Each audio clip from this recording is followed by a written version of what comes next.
Makanya setiap tahun kita memberikan kuliah gratis ya kepada khususnya yang miskin dan hafiz Quran ya, kita 100% gratis. Karena bagi kita ini mungkin ikhtiar kita dari Yarsi, khususnya bagaimana memang kita bisa memutus mata rantai kemiskinan dengan menjadikan dia jadi sarjana di keluarganya tanpa biaya di kampus ini.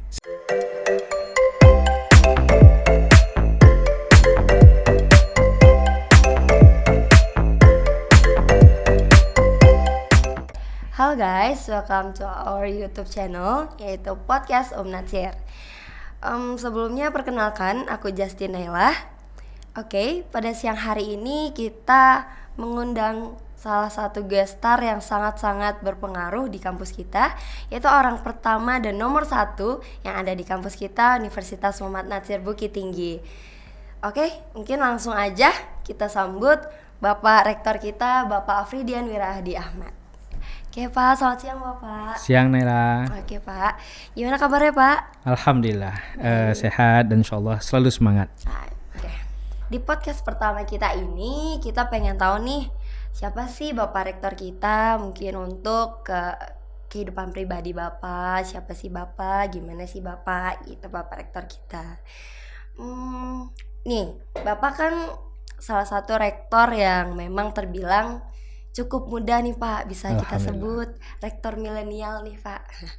Gimana sih, bisa gak sih Bapak kasih tahu ke kita gimana sih perasaan Bapak bisa menjadi seorang rektor gitu aja Pak. Ya, jadi alhamdulillah ya, pertama tentu kalau kita dipercaya sebagai rektor ya, kalau di sebuah perguruan tinggi kan itu memang puncak karir tertinggi ya. Kalau dalam hal struktural tentu ada perasaan bangga, dan juga pasti juga ada sebuah yang lebih besar, itu adalah lebih besar pada rasa tantangan, ingin membuktikan bahwa faktor usia itu bukan sebuah faktor yang menjadi penghambat bagi orang untuk bisa berkarir.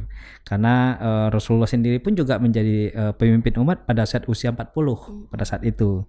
Jadi artinya tentu ini sebuah tantangan kita lihat dengan usia kita yang mungkin relatif dibanding dengan rektor-rektor yang dulu-dulu ataupun di perguruan tinggi lain yang sudah berumur di atas 50-an. Nah, ini jadi tantangan kita membuktikan bahwa faktor usia bukan menjadi sebuah faktor yang menjadi penghambat untuk memajukan sebuah organisasi gitu. Masya Allah.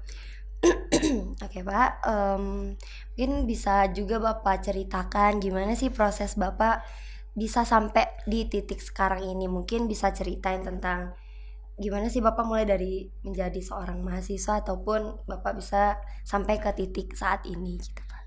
Ya, jadi mungkin karena kultur keluarga ya, jadi orang tua saya itu juga aktif berorganisasi ya.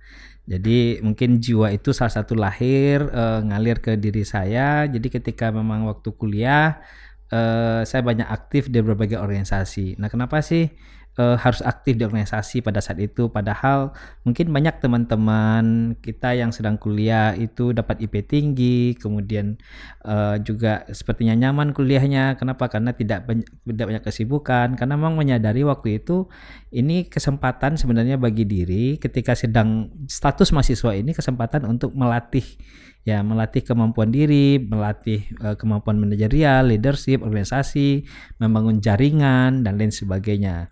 Nah, jadi waktu di mahasiswa ya alhamdulillah juga banyak dipercaya oleh teman-teman, pernah menjadi ketua berbagai organisasi ya, baik intrakampus maupun ekstrakampus, dan juga ketika saya tamat alhamdulillah pada saat tamat saya daftar waktu itu ke sebuah perusahaan Mitsubishi dulu. Alhamdulillah langsung dapat posisi yang baik. Kemudian nggak sampai setahun kemudian coba pindah ke Bank Mandiri. Nah, menariknya di bank itu biasanya orang di bank itu kan tinggi-tinggi ya. Nah, kalau kita kan tingginya cukup ya, cukup ukuran Asia. Nah, waktu datang ke sana langsung ketemu sama pimpinan cabang sana yang ternyata waktu saya mahasiswa saya pernah mengelola kegiatan di Bank Mandiri itu. Akhirnya saya tidak melalui proses ya bagaimana orang lain. Jadi langsung diterima karena dia meyakini bahwa ya ternyata dia berharap nanti apa yang kita lakukan dulu itu bisa dilaksanakan. Artinya ini ternyata ini sebuah sebuah kemudahan dari Allah ya dari apa yang kita lakukan. Kemudian karena mungkin jiwa aktivis ya, aktivis itu kan cenderung dia tidak bisa di satu tempat ya, dia butuh energinya agak berlebih untuk berorganisasi, bertemu banyak orang dan lain sebagainya.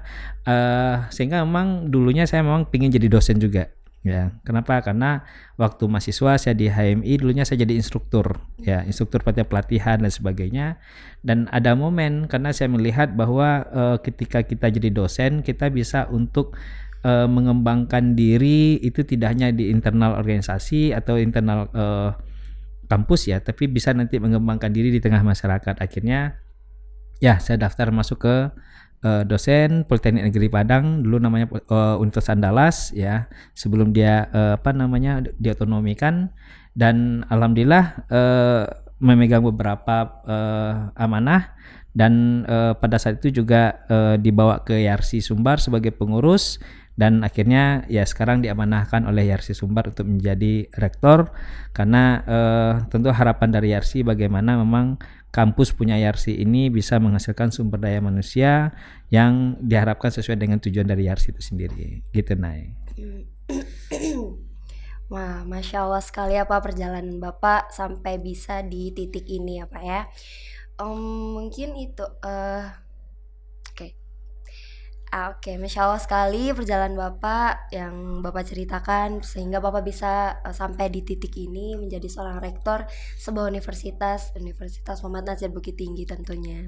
Apa sih yang menjadi motivasi Bapak sehingga Bapak ingin menjadi ingin apa sih motivasi Bapak apa sih motivasi Bapak Oke, apa sih motivasi Bapak untuk memilih kenapa Bapak ingin berkarir di pendidikan gitu? Ya, jadi dulu juga sempat kaget ya, orang teman-teman saya sudah kerja di Bank Mandiri jadi analis kredit, dapat fasilitas dan lain sebagainya, kemudian memilih untuk menjadi dosen ya PNS. Ya tentu orang bayangkan waktu itu dosen PNS itu kan memang gajinya secukupnya ya. Jadi tapi memang kenapa saya ingin jadi tenaga pendidik atau menjadi aktif di dunia pendidikan, karena ada keinginan sebenarnya untuk bisa menyampaikan apa yang saya miliki, pengetahuan yang saya miliki, pengalaman yang saya miliki, ingin nantinya juga berharap ya, karena ya mungkin ini salah satu mengamalkan dari ya berharap nanti bisa melakukan amal jariah ya, atau bisa melakukan ilmu yang bermanfaat bagi masyarakat. Jadi saya milih untuk menjadi tenaga yang masih aktif di dunia pendidikan. Jadi nawaitunya memang murni bagaimana memang dengan apa yang saya miliki saya bisa untuk mengamalkan, mengajarkan ilmu kepada yang lain, kemudian juga bagaimana juga menerapkan ke masyarakat dan senantiasa tetap aktif organisasi. Makanya sampai sekarang pun walaupun sudah jadi rektor, saya pun banyak masuk ke berbagai organisasi. Ya hari ini mungkin sangat banyak ya. Saya ada di Dewan Dakwah Sumatera Barat, ya ada juga di Yarsi, ya ada juga di Ikatan Akuntan Indonesia, ada di Yayasan Senarai, ada di Yayasan AMI namanya, juga ada di Yayasan Cahaya, ini yang bergerak di bidang bagi kanker anak-anak ya. Juga ada di ABDSI, ada di berbagai organisasi ya. Mungkin karena apa yang selama ini ya tetap tersalurkan ketika kita ada di dunia pendidikan ini. Ya, boleh beri tepukan dulu untuk Bapak. Apresiasi banget ya Pak ya, Masya Allah sekali. Berarti semua itu berawal dari niat ya Pak ya, nama itunya kita untuk apa sih kita inginkan untuk kita berada di posisi sekarang gitu. Oke sih Pak. Juga kami pengen juga nanya nih Pak, Apa sih hal terbesar yang Bapak alami selama Bapak menjadi seorang rektor nih, Pak? Ya, jadi menjadi rektor di Utama Nasir ini kan memang sesuatu yang punya tantangan yang luar biasa ya. Jadi kita tahu bahwa Utama Nasir ini perguruan tinggi hasil penyatuan. Jadi sebelum 2021 itu YARSI Surabaya itu punya 2 perguruan tinggi ya, Utama Nasir dan Stikes YARSI namanya, yang sudah berdiri sejak tahun 1970 ya. Namun dalam perjalanannya akhirnya diputuskan bahwa kalau saya masih di pengurus YARSI, bagaimana memang ini harus di merger ya. Tidak mungkin kita punya 2 perusahaan ya, kita asumsikanlah perguruan tinggi di perusahaan di kota yang sama, kemudian menggunakan fasilitas yang sama tapi 2 manajemen ya. Jadi akhirnya ini tantangan waktu itu untuk menggabungkan. Jadi waktu itu kita di pengurus memang memaksakan kepada seluruhnya untuk ini harus bersatu ya. Dan alhamdulillah di pertengahan 2021 akhirnya berhasil ya menyatukan, walaupun banyak tantangan pada saat itu, tantangan penolakan dari mahasiswa, penolakan dari yang lain-lain dan sebagainya, dan ada kepesimisan mungkin dari sebagian orang. Kenapa? Karena melihat akreditasinya itu pada saat itu yang akreditasi universitas itu C ya, atau baik. Nah, kemudian oleh pengurus YARSI kita diamanahkan untuk memimpin langsung karena ini melanjutkan proses penyatuan. Nah, apa tantangan terbesarnya? Ya tadi, pertama tentu tantangan terbesarnya meyakinkan semua pihak bahwa kita mampu. Ya, kita harus bisa buktikan bahwa dengan menyatu ini kita akan jauh lebih baik. Ya. Kemudian kita juga harus menyatukan 2 kapal ini. Ya, 2 kapal ini. Jadi menyatukan dosen dari Utama Nasir dan dosen dari Stikes ya, sehingga kita berada di satu kapal yang sama, dan itu tantangannya luar biasa sebenarnya. Dan juga kita harus bisa meyakinkan kepada mahasiswa yang pada saat itu menolak ya, BEM-nya menolak, mahasiswa terakhirnya menolak dan lain sebagainya. Itu tantangan bagi kita. Tapi alhamdulillah dengan kerjasama semua pihak, kolaborasi, dukungan kuat dari pengurus, dan juga tingginya motivasi juga dari internal, alhamdulillah kita di 2022 alhamdulillah kita akhirnya berhasil ya. 2023 kita mendapatkan akreditasi baik sekali atau B ya, itu institusi. Kemudian juga alhamdulillahnya juga antar dosen, antar tenaga kependidikan itu seperti tidak ada saya Stikes, saya Universitas Nasir, tidak lagi ya. Kenapa? Karena memang kita berupaya menyatukan mereka dalam berbagai event ya, karena saya menyadari semakin sering orang berinteraksi maka akan semakin cair suasana kebatinannya ya. Jadi ini, kemudian dengan mahasiswa pun juga demikian ya, mereka bermaksud untuk keluar dari kampus ini ya, karena ada bisik-bisikan mungkin dari pihak kampus lain dan sebagainya, oh jangan di sana, kalian nanti tamat akreditasi nanti dapat C waktu itu.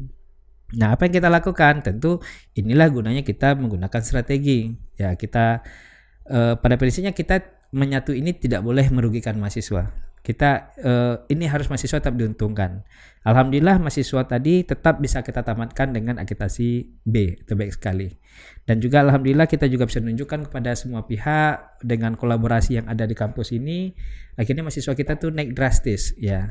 Naik berkali-kali lipat. Ketika perguruan tinggi swasta lain mengalami penurunan, ya kita akhirnya mengalami kenaikan yang signifikan, sehingga kampus kita tidak sanggup lagi menampung jumlah mahasiswa, sehingga kita sekarang ada kampus 2 dan Solo nanti akan ada kampus 3 dan seterusnya nantinya. Dan ini tantangan besarnya ya apa tadi, karena ini masalah kita harus bisa membuktikan kepada semua pihak ini amanah yang diberikan pada kita. Tentu ada orang percaya kepada kita, kita mampu, maka tugas kita lah membuktikan kepercayaan orang tadi. Itu Nay.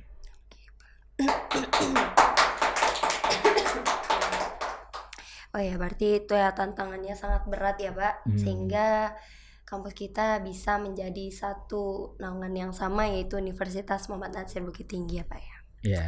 Oke, alhamdulillah ya Pak ya.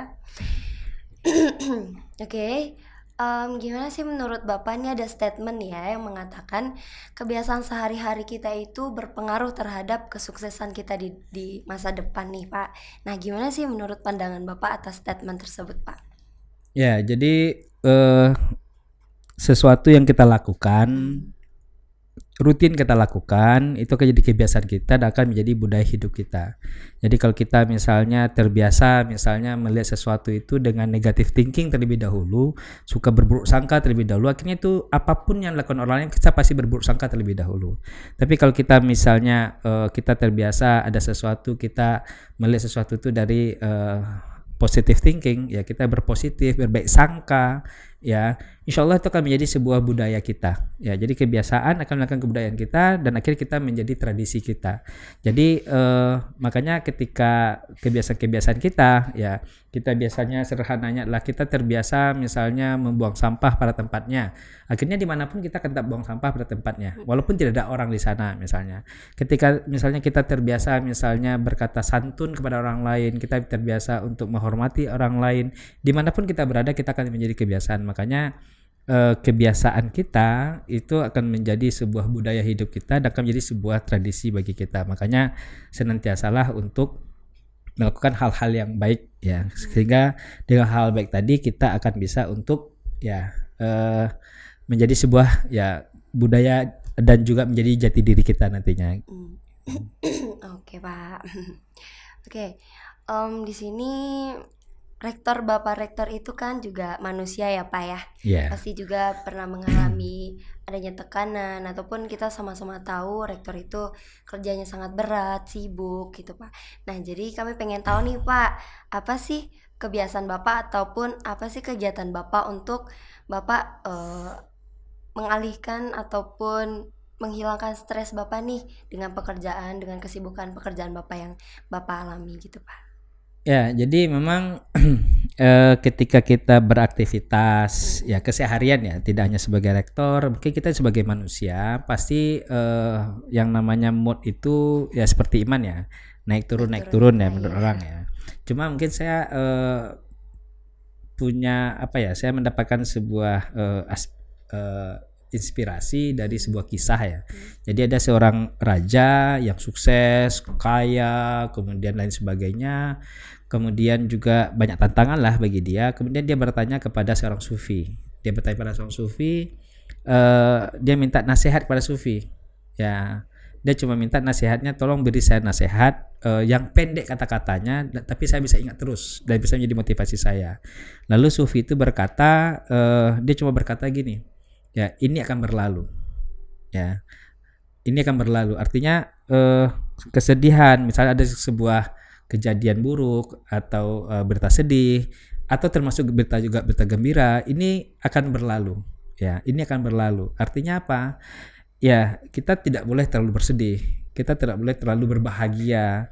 Ya, kita bersyukur saja. Makanya dalam Islam diajarkan apapun yang terjadi, alhamdulillah ala kulli hal. Kita senantiasa berbaik sangka kepada Allah ketika ada sesuatu, ya kita lakukan itu. Nah, jadi ketika misalnya ada sesuatu, ya kita balik lagi kepada filosofi yang tadi yang disampaikan, ini akan berlalu. Nah, bagaimana nanti bagi kitanya? Ya, kan sebenarnya kita juga harus memberikan reward untuk diri sendiri. Kalau mungkin ibu-ibu bentuk rewardnya adalah dia pergi ke salon, dia belanja online. Jadi makanya kalau makin banyak belanja online, tanda sedang stres dia. Ya, jadi itu kan bentuk dia mereward dirinya sendiri. Ya, jadi makanya belanja online itu pertanda perempuan sedang stres. Lagi stres ya Pak. Ya. Itu Bapak kayaknya pengalaman ya Pak. Makin banyak tagihan makin ini ya.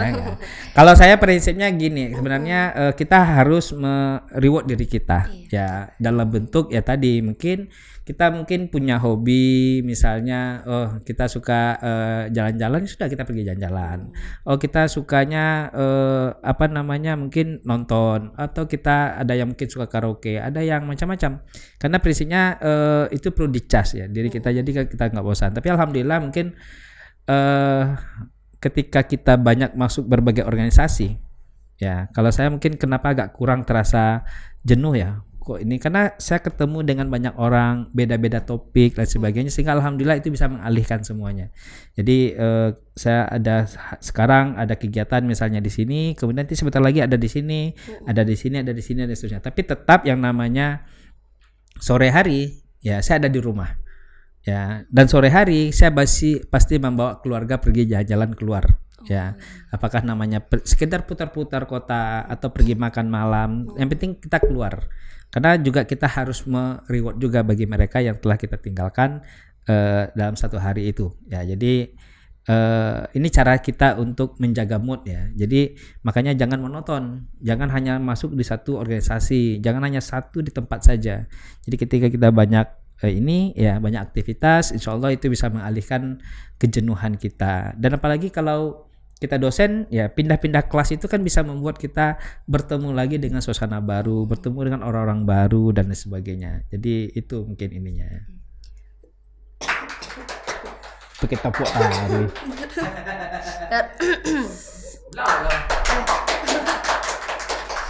Oke Pak. Nah tadi Bapak bilang nih, salah satu yang cara Bapak agar menaikkan mood atau merecharge diri Bapak itu pada sore hari Bapak sempatkan untuk mengajak keluarga jalan-jalan nih Pak. Nah pertanyaan selanjutnya, apa sih menurut Bapak bagaimana sih peran keluarga itu di kehidupan Bapak?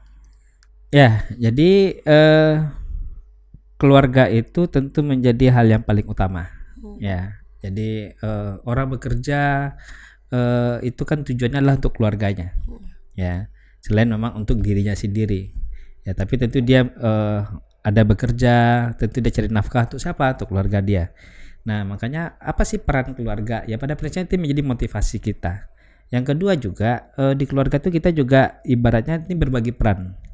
Ya, jadi bagi saya memang keluarga ini menjadi yang utama bagi kita, adalah ini kan menjadi motivasi kita dalam melakukan berbagai aktivitas.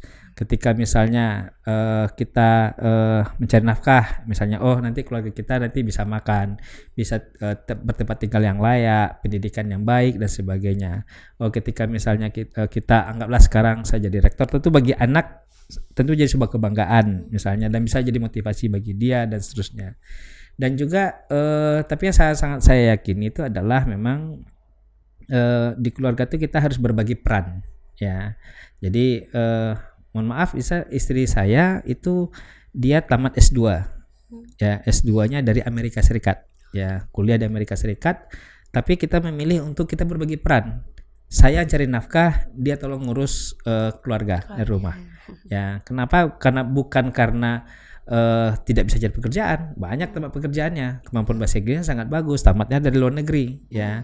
Tapi karena memang kita menyadari bahwa rezeki istri ada di suami, makanya kita memilih untuk berbagi peran, sehingga jangan nantinya kita sibuk di luar, anak diabaikan, rumah tangga akhirnya ya rumahnya tempat tinggal, tempat tidur dan sebagainya. Jadi prinsipnya memang keluarga itu menjadi motivasi bagi kita untuk bisa menjadi lebih baik ya.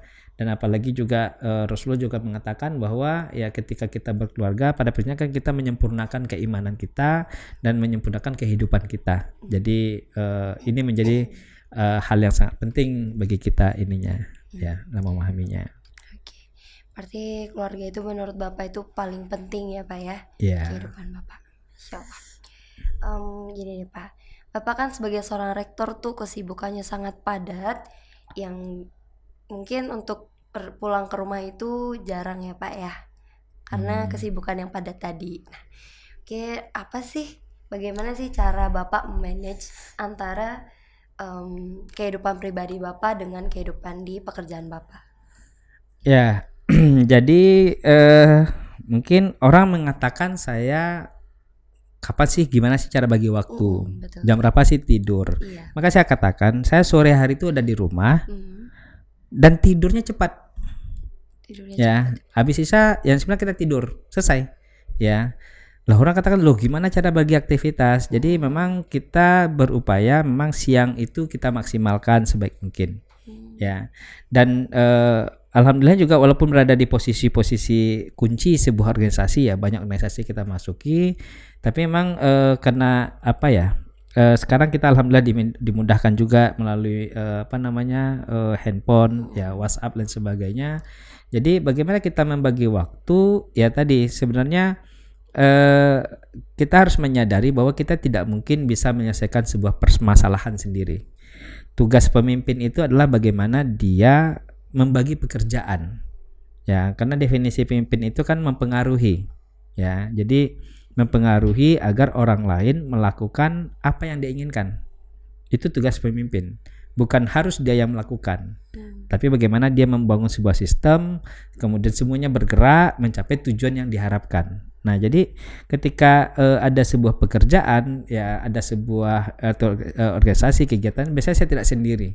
Ya, saya cenderung untuk membagi-bagi pekerjaan kepada yang lain karena kita percaya orang lain juga bisa lakukan. Jadi kadang-kadang ya memang dalam satu hari itu ya mobilitasnya cukup tinggi. Ya, kalau kadang pagi di sini, sebentar lagi ada di sini, sebentar lagi ada di sini, sebentar lagi ada di sini dan sebagainya. Tapi saya selalu upayakan pokoknya jam 5 saya sudah dari rumah.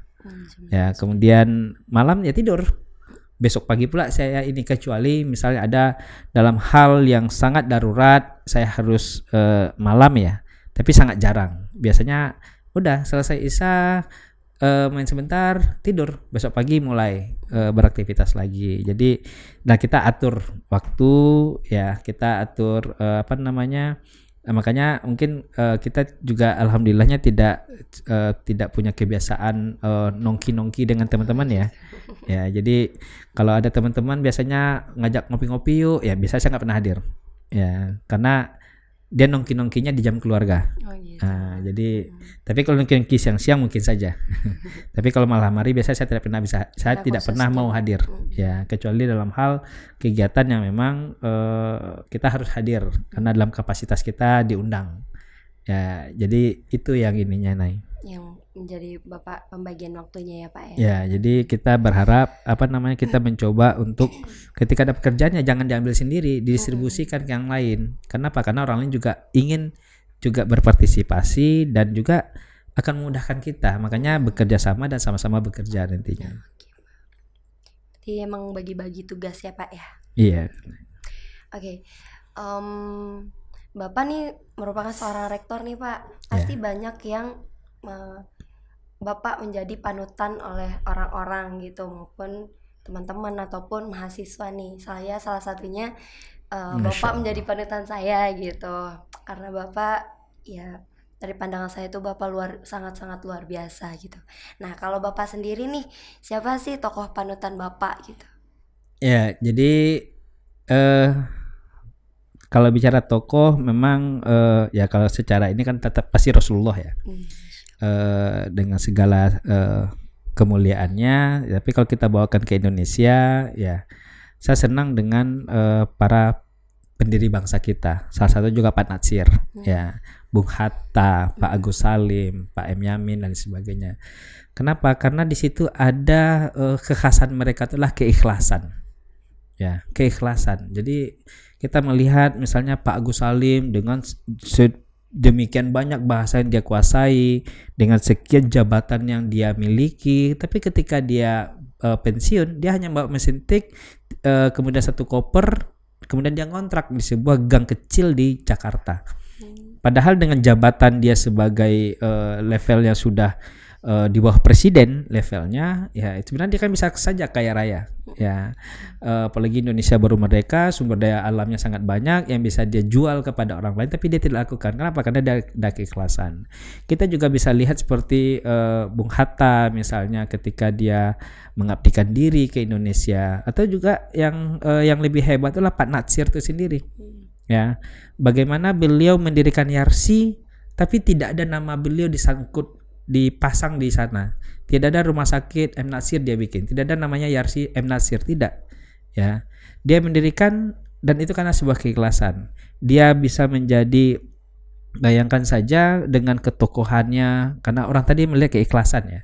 Jadi ketika misalnya dia berbuat sesuatu ya, ketika misalnya saya contohkan ada kasus misalnya terjadi embargo terhadap Jepang misalnya waktu itu, kemudian Pak Natsir dengan diplomasinya, dengan hanya sebuah surat dia mengirimkan kepada Raja Arab Saudi, akhirnya datang bantuan, akhirnya Jepang itu tumbuh pesat, industrinya kembali hanya dengan sebuah surat oleh Pak Natsir. Bayangkan hanya sebuah surat, Raja Arab Saudi pun takluk gitu, mau melaksanakan apa yang diminta oleh Pak Natsir.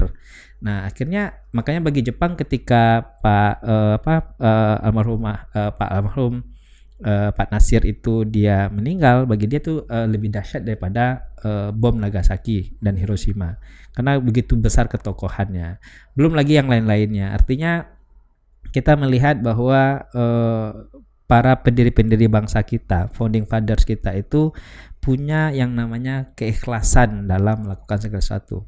Jadi ada Pak Lafran Pane juga, pendiri HMI juga, dia berkata, ya saya lillahi ta'ala untuk Indonesia. Jadi ketika kita sudah percaya bahwa kita sementara di dunia, kita diberikan segala sesuatu, ya, maka ketika kita ikhlas di hati kita melakukan sesuatu, tidak berharap pujian orang, tidak berharap istilahnya nanti berharap duitnya ya dan sebagainya, insya Allah kita ada kebahagiaan di sana. Dan itu saya belajar dari para pendiri bangsa kita, ya itu nih.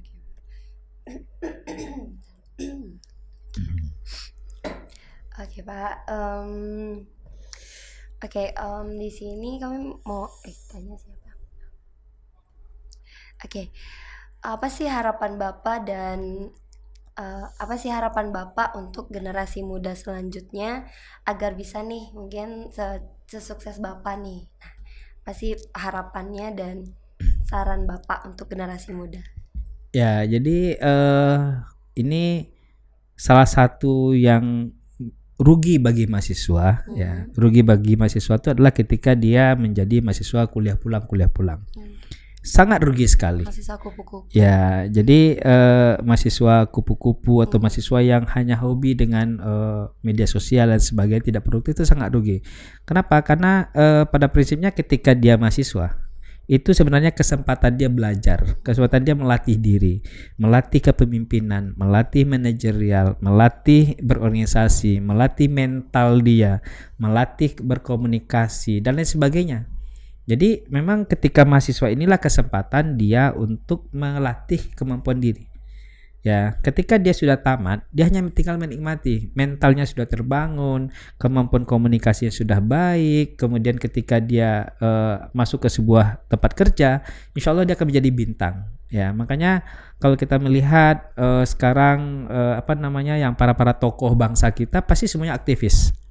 Ya. Bukan karena dia bodoh lama tamat, ya, tapi memang karena tentu ada opportunity, ya. Jadi kita berharap tentu ketika masih muda, masih mahasiswa, ya, ini tentu akademik pasti penting, ya. Tapi yakinlah bahwa memang IPK itu hanya mengantarkan Anda hanya sampai ke meja administrasi. Tapi nanti setelah masuk dunia kerja, Anda akan bersinar ketika Anda adalah mantan aktivis. Kayak Naila ini saya yakin nanti ke depan ya akan menjadi orang yang berbintang nantinya.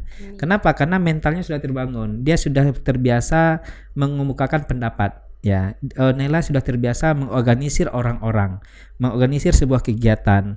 Sudah terbiasa manajemen stres. Oh, besok nih kegiatan nih. Nah, ini persiapan masih kayak gini. Akhirnya dia terbiasa menghadapi tantangan-tantangan. Dan makanya saya katakan ya, selagi Anda mahasiswa, ya Anda wajib untuk berorganisasi. Makanya kita di kampus ini menyadari bahwa ini penting. Makanya kita bikin kebijakan. Ya, kebijakan di kampus itu mahasiswa kita tuh kita tanda kutip sebenarnya karena ini sebuah amanah. Ya, bagaimana kita menghasilkan sumber daya manusia yang unggul, berdaya saing dan islami tadi. Akhirnya kita bikin sebuah kebijakan. Apa kebijakan kita? Kita menggunakan sistem kredit point ke mahasiswa. Jadi ke depan ya peraturannya sudah kita buat, ya sudah mulai kita sosialisasikan. Setiap mahasiswa itu harus mengumpulkan poin berorganisasi. Jadi kita akan paksa dia untuk aktif di organisasi mahasiswa, aktif di kepanitiaan, ikut dalam seminar-seminar, ikut dalam pelatihan-pelatihan, itu kita nilai semua.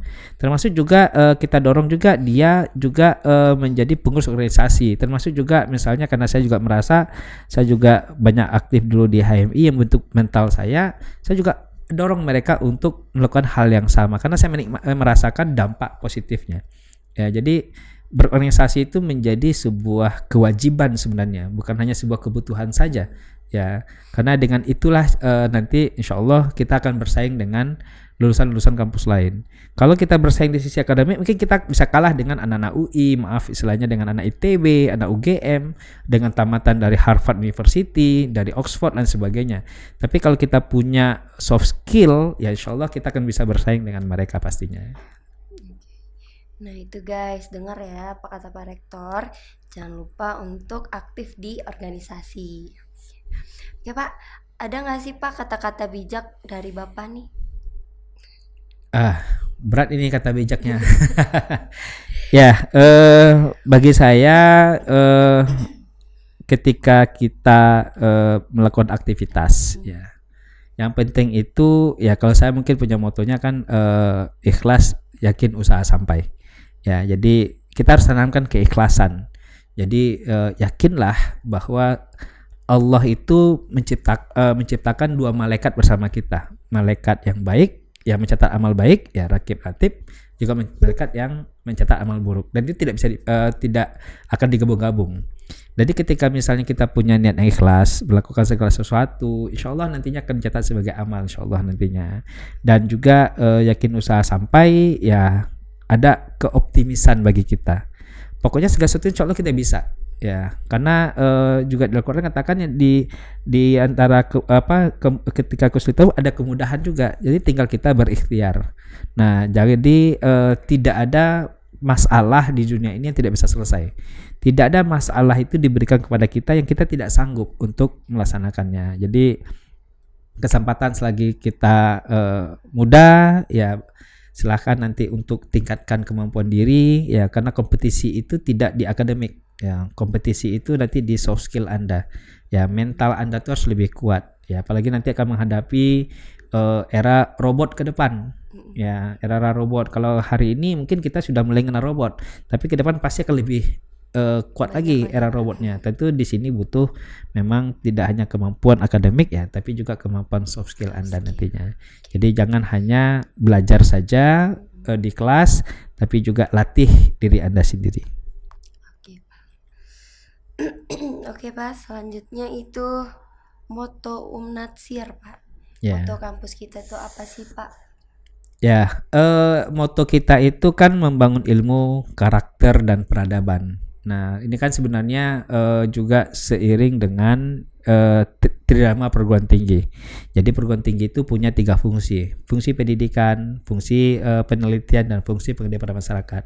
Jadi kita akhirnya mencoba untuk merumuskan apa sih moto, ya, moto kita. Maka kita ingin membangun ilmu. Ini berhubungan dengan pendidikan, ya. Jadi kita tidak hanya membangun ilmu itu berarti kita ikut berkontribusi terhadap pengembangan ilmu. Membangun peradaban. Nah, ini nanti kan berhubungan dengan bagaimana memang dengan adanya lulusan kita peradaban menjadi lebih baik. Makanya kampus kita mungkin berbeda dengan kampus lain. Kalau kampus lain itu dia mungkin pendidikan agamanya cuma 2 SKS. Kita setiap semester itu selalu ada. Karena itu ciri khas YARSI kita yang kita tekankan. Yang kedua juga mahasiswa itu juga kita bikin yang namanya pendidikan karakter, yang kita sebut dengan bina karakter, ya, bina karakter cendekia muslim. Ya, kenapa? Karena kita merasakan bahwa nggak cukup. Ternyata persoalan hari ini adalah masalah etika. Persoalan hari ini adalah masalah juga karakter diri. Nah, ini kita coba ini kan, dan makanya kita berharap nanti yang lulus ini dia bisa membangun peradaban nantinya, dan juga jadi kita membangun ilmu, karakter, ya, dan peradaban. Jadi karakter kita bangun sehingga nanti akan berdampak terhadap peradaban yang lebih baik, insyaallah mudah-mudahan nantinya. Oke Pak, untuk terakhir apa sih closing statement dari Bapak?